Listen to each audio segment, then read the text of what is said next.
We don't have a crystal ball. We can accept this. And so as a result, we try to rely on something called the average. Unfortunately, over reliance on an average, a single number, can be damaging, dangerous even, to your financial plan. I'm J.O. I am the author of this book, Maximize Your Medicare. You can see the website. It's going to appear, hopefully. Yep, it'll appear here. www.maximizeyourmedicare.com. The book is in its 7th edition. Podcast, this YouTube channel, you can ask private questions. I'll answer the first set certainly for free. More Medicare information down here. Sign up for the free newsletter. You can fill in this form here. We will not share your details with anyone. The 2020, next year's edition, is being updated now. I'm working on it now. And it's going to be published by, excuse me, Skyhorse Publishing. That's going to be coming out in the coming months. You can stay tuned to this station, stay tuned to this channel, the newsletter, the podcast. Subscribers will have special opportunities to purchase the book at discount prices. Anyway, we'll get to how Medicare and why the book and relates to this particular set of slides. They are related. We're told all sorts of information, all of it, which tell you a lot of things about what you should do with your finances. When is the right time to apply for Social Security benefits? Certainly, the dominant topic, if you will, on retirement planning. You can look on YouTube search and look for when is the best time to file for Social Security or receive Social Security. And then you've got a bunch of other, reasons: delayed credits, et cetera, restricted application, file and suspend, spousal benefits, widow benefits. A lot of advice. In addition to that, in other matters, you have it. Here's how much you can expect to pay for healthcare costs under retirement.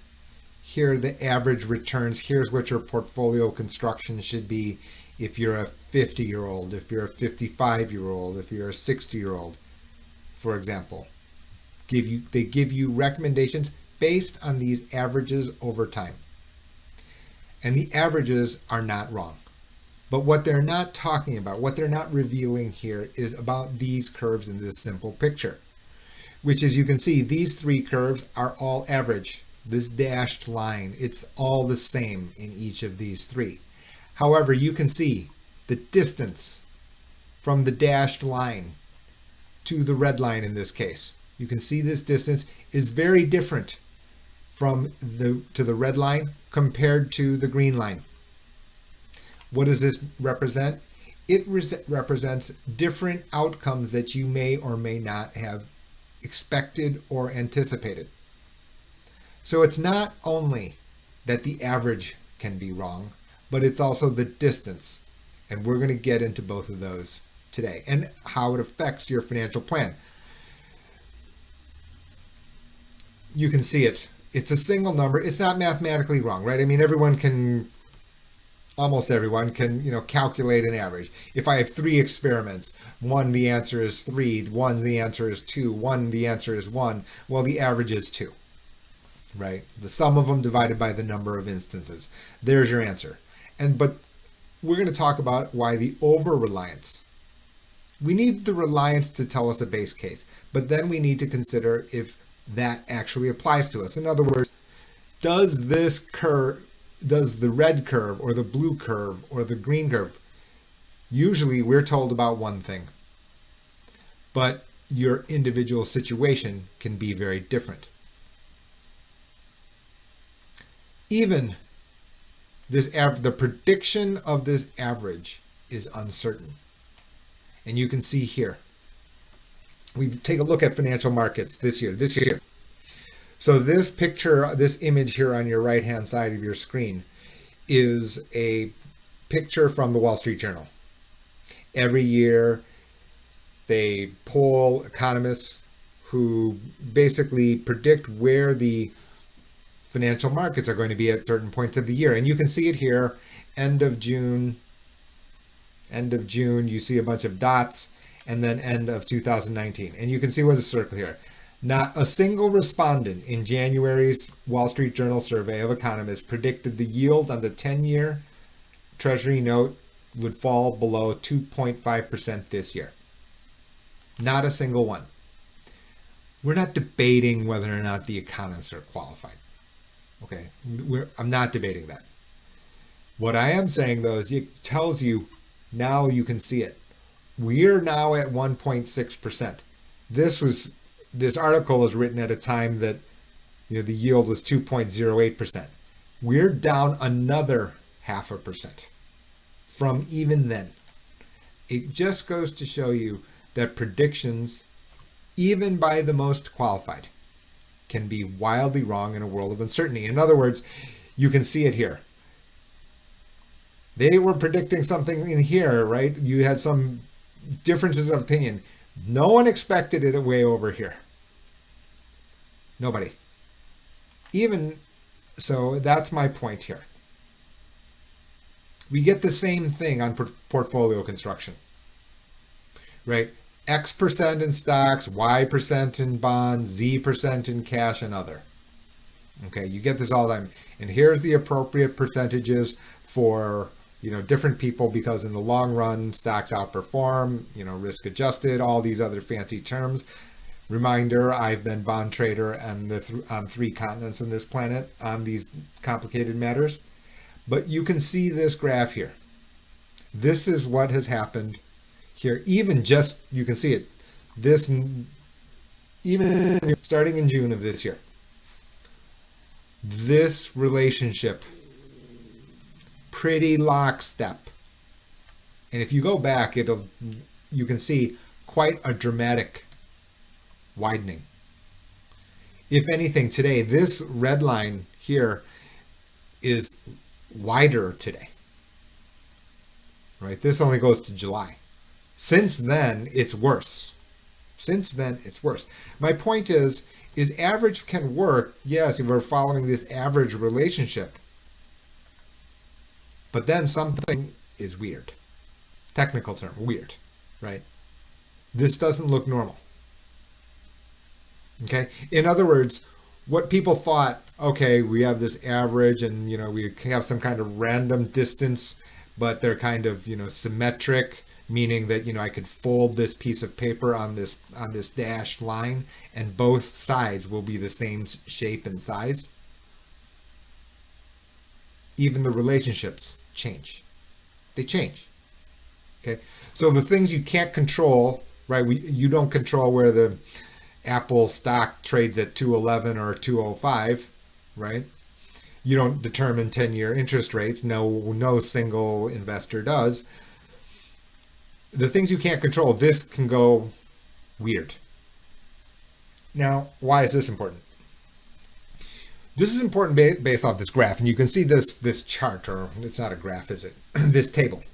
These 2 columns tell you what happens actually to your money. Okay, they both start out at $150,000. Right here, 150. Right? 150. However, what happens is this compares 2 different patterns of returns and when they occurred.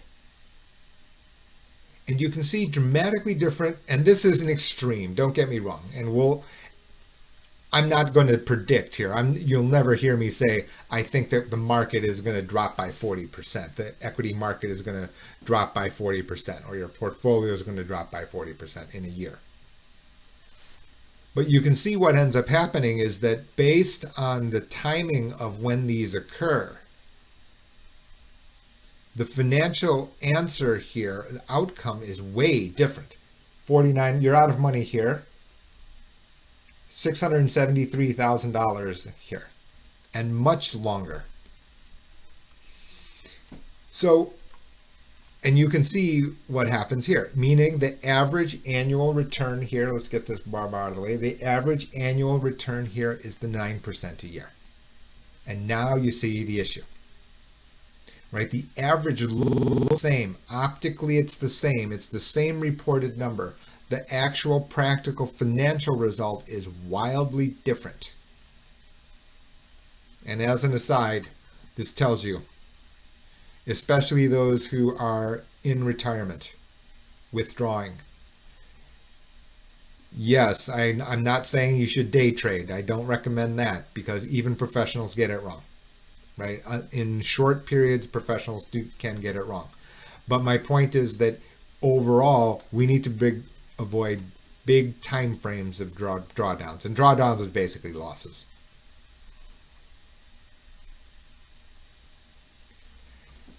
This has absolutely, positively something to do with your health situation, right? Because if while the topic looks different, they're 100% interrelated. Let's just take a look at health separately, which is that in general, you have an idea of basically what your health situation is. You know what your height is. You know what your weight is. You know what your family history is. You know if you have a pre-existing condition, you know what, if you have survived cancer, you know what your medications are. And generally speaking, you can see here, this is your actual health situation. So Mr. Bulletproof here on the red line, right? 5'10", 170 pounds, sleeps 9 hours a day, 6 gallons of water a day, that kind of stuff. Never sick. And you have other people that you will know whose health swings around wildly. Again, you'll know somebody, right? On average, but yet what ends up happening is you're told, well, on average under retirement, you have to pay X, be ready to pay X dollars over retirement. You can see the health situation itself dictates that that's not going to be the case. This person's not going to go to the doctor too often, not going to be required to do so. Now, the reason that health insurance gets misunderstood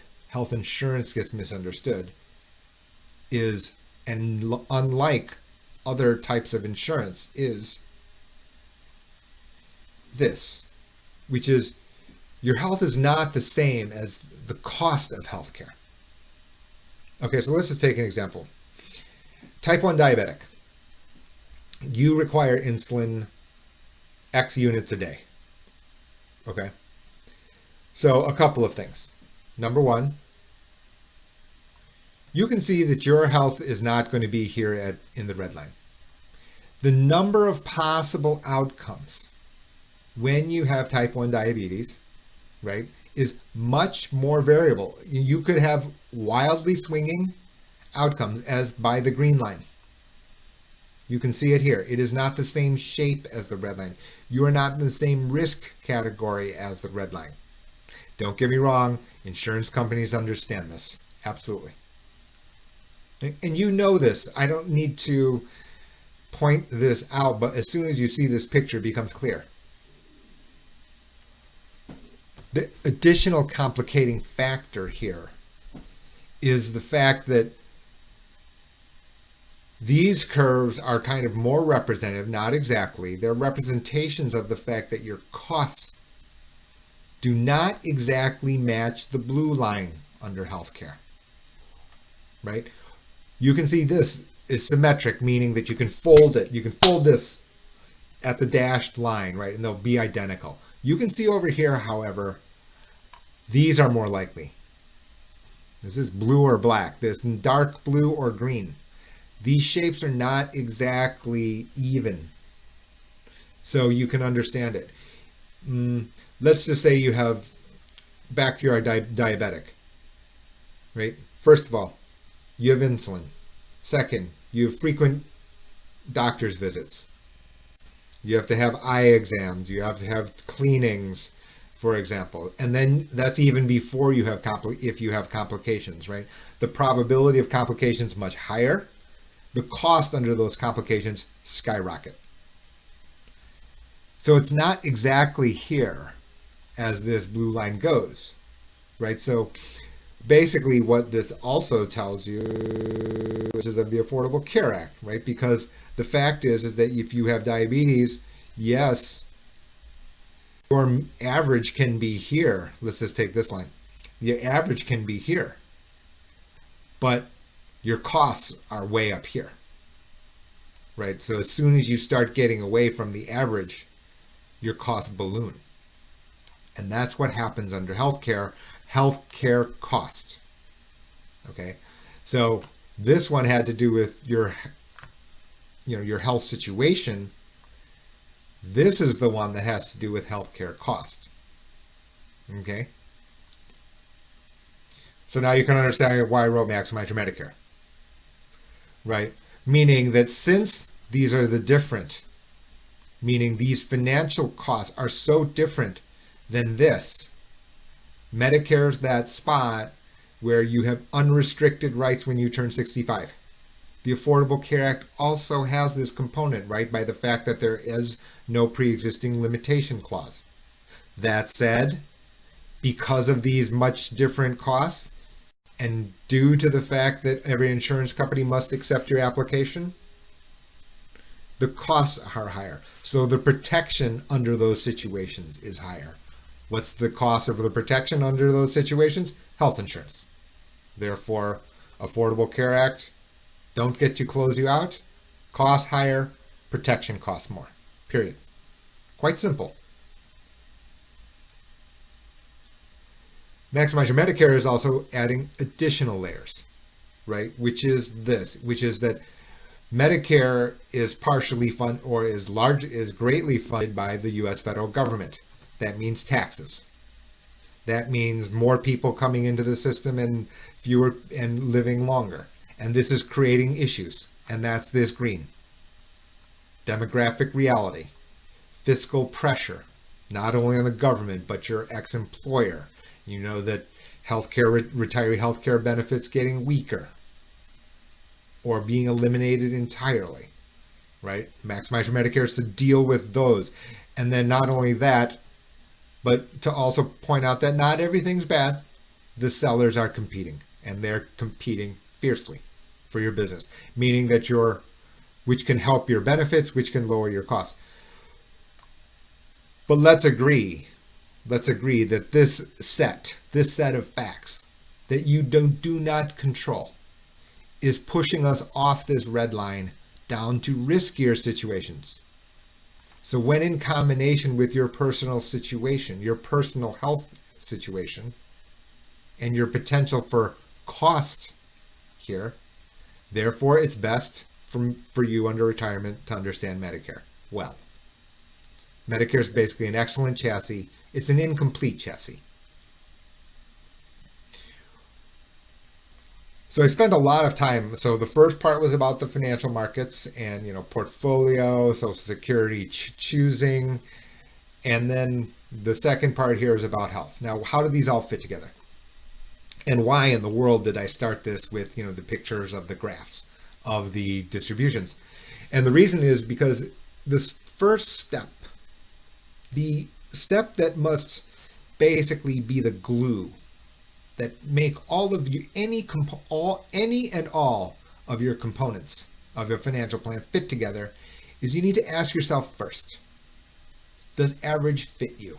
Does the average description fit you? Because if yes, then you can accept the idea of, yes, I should always suspend my Social Security Administration benefit timing. Yes, my portfolio should always be the average portfolio for someone who's 55 years old. The moment, however, that something is not average, that now everything changes, right? Because these curves, the curve that applies to you is not the same necessarily. These costs may not be the same that you will incur. And then on top of that is a very private matter, which is your attitude. And what I like to say is because now these curves don't mean a thing. They mean nothing. Why? Because there's no such thing as average attitude. What is risky to you is just a walk in the park to the next person. You know these people who vary from you wildly. They could be your sibling. They could be your neighbor. They could be your ex-colleague. They have different priorities. You have different priorities. So the question is, can you accept the risk and do you want the risk? Now, people say, I get this from some people, which is, well, they're super wealthy. That person, Mr. X, is super wealthy. Therefore, he likes risks because he has the money to afford it. I wouldn't make that conclusion, right? Meaning that that person may have become that way financially. They chose the best path that was a conservative one for them. That is entirely the case. That can be the case. In other words, I would not presume that when I say, can you accept the risk? Do you want the risk? I separate them. I separate them, right? They are two independent questions for every person. And I don't get a vote, right? This is a private matter. I don't know what your priorities are. I don't know what your family history is. None of that is, anything that my input is even matters. What does matter is that I've actually heard it from you, because then I can tell and help you answer this question: does on average fit you?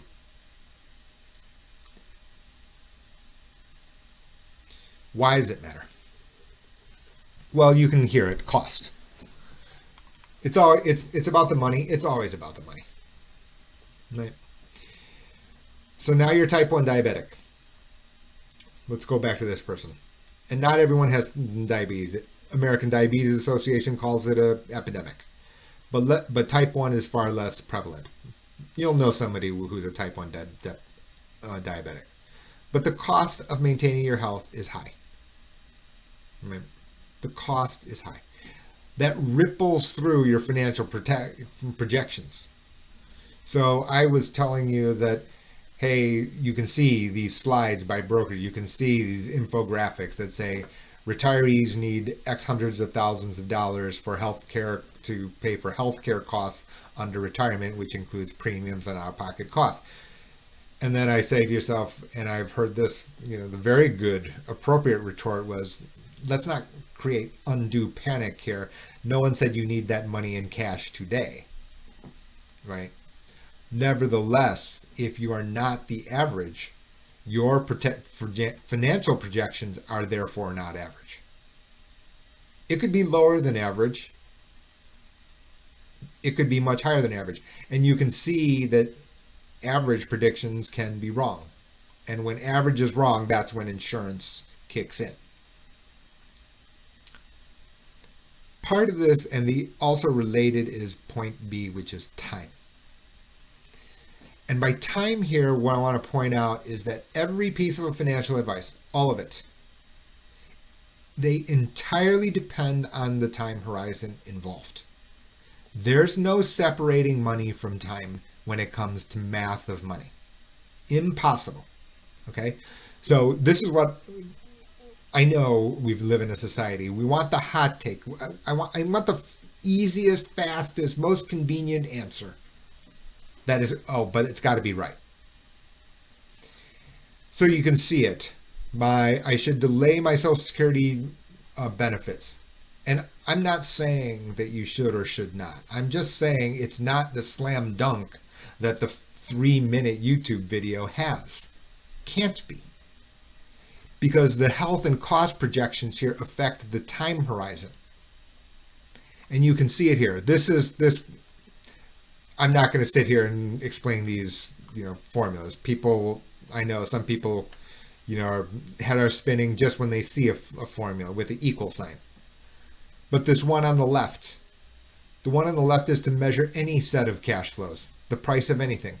That's what I call it. You can see N, time, number of periods. How many years am I going to receive my Social Security benefits? How many years am I going to receive my interest payments on my bond? Right? How many years am I going to have to pay my mortgage? This second, more complicated one. It's not that much more complicated, to be candid with you, but you can see here. T, time. The value of money has everything to do with interest rates and time. Everything. They all have small n or some, and anything that changes your time horizon means that all of your curves here now are subject to change, recalculation, and maybe an adjustment. Because if you're not average, let's just take a quick example here. Now we've got the type 1 diabetic. Okay. And there's a complication that occurs. That's fine if you're on the blue line over on this blue column, when you're 76 years old. And it doesn't matter what your age is, right? I mean, I could have started with the same age and this could have been 45. It really doesn't. But here, let's say here at 75, I had to pay for something. I didn't control it. It had to be something big.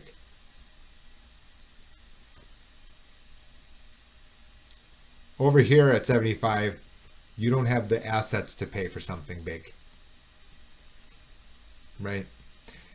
It's not just the fact that the markets have gone down, and it's not just the fact that this 9%, which looks like the same thing, actually isn't. It's the fact that at this point in time, right here, 76, you get a huge bill, right? And you cannot pay for it. So people always tell me, or you can hear this, I didn't get anything from my insurance, right? I invested all this money and I didn't get anything from my insurance. That is wrong conceptually, right? The idea, that very thought process is not correct. This is not what insurance is. It's not an investment, right? I didn't get anything out of it. That is the person who wanted to purchase a coupon book, right? That coupon book, you buy this book and then you get to all these discounts at golf courses. That's what you were looking for. Insurance is not a coupon, right? It is so you don't have to pay at this time that a combination of stuff happens. And this is the other mistake. Yeah, I'm not going to buy this in particular insurance because of the fact that, I've got assets in my portfolio. I'm going to pay out of that. I get this all the time, for example, even on simple stuff, final expense insurance at $30 a month or $40 a month. They say to me, well, I have limited financial resources, but I do have money in my 401k, so I'll just let that pay when it happens. Yeah, maybe. You've presumed a bunch of stuff here, all beyond your control. And I've swerved out of my way this far, is that the only protection against combination of events is insurance. The only protection of combination. Right? Because I can solve this or this. Yeah, I'm out immediately. Right? I have to reconfigure stuff. Why? Because I've realized that, this is wildly out of whack. This has created crazy stuff. And now we are in the very uncertain time. I could lower my risk to the red. That I can do. It costs $10, Schwab, Fidelity, Ameritrade, E-Trade, whoever you want to use. Your advisor can switch you at almost no cost.